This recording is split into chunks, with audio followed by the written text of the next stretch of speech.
There had been speculations that high-level talks between North Korea and the U.S. could take place as early as this week, but with no word yet on any fixed date, the meeting could be delayed into December, which could also affect the timeline of other key events on the Korean Peninsula. Our Park Hee-jun tells us more. The high-level talks between U.S. Secretary of State Mike Pompeo and his North Korean counterpart Kim Yong-chol to discuss details of the next Kim-Trump summit and the North's denuclearization may have to take place next month. The originally planned November 8th meeting was delayed right after the U.S. midterm elections. There had been rumors that Washington was looking to arrange the meeting in New York early this week, but it looks like it will be delayed again over the North's failure to respond. The U.S. has been trying to bring North Korea back to the negotiating table by supporting a joint study of the Inter-Korean Railway project and by granting the necessary sanctions waivers.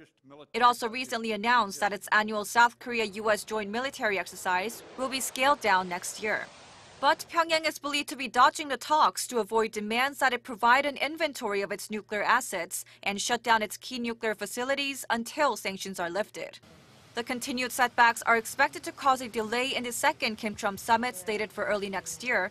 It could also hinder progress in other areas, such as talks to declare formal end to the Korean War and North Korean leader Kim Jong-un's proposed visit to Seoul. The Seoul government had been hoping to achieve both of these goals within the year.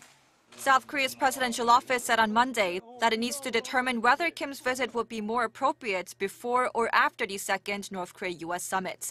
That's a step back from its previous remarks that it was moving ahead with the preparations, assuming that Kim will visit Seoul by the end of the year. The impasse between Pyongyang and Washington could be broken depending on the discussions among the heads of regional powers during the upcoming G20 summit. There are hopes that if President Moon Jae-in sits down with President Trump, he could secure a breakthrough in the nuclear negotiations. Park Hee-jun, Arirang News.